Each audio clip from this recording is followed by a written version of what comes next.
This time I will be using these 8-spoke wheels on a future build, so I figured I'd go through the box and show them to you as well. So I'll go over the box quickly and then into the contents in a bit more detail.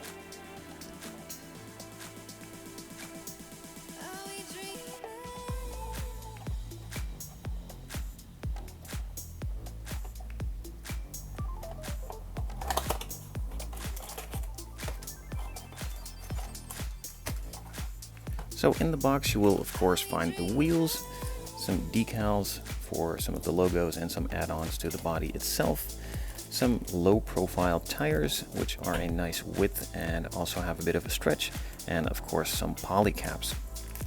The wheels themselves come in a nice chrome finish. It's all plated in chrome. As you can see, they are pretty deep and have a pretty nice offset in the middle. These are supposed to be for those Japanese cars with the super wide over fenders and the crazy stance.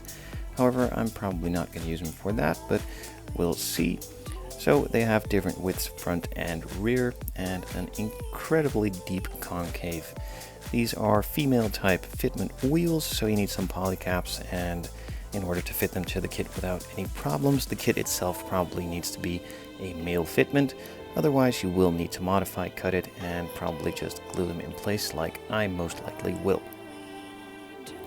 Of course, with some wheels you get some tires as well. Front and rear have a different width, as you can see with the wheels, and they also have a nice stretch and some nice patterns for the thread itself.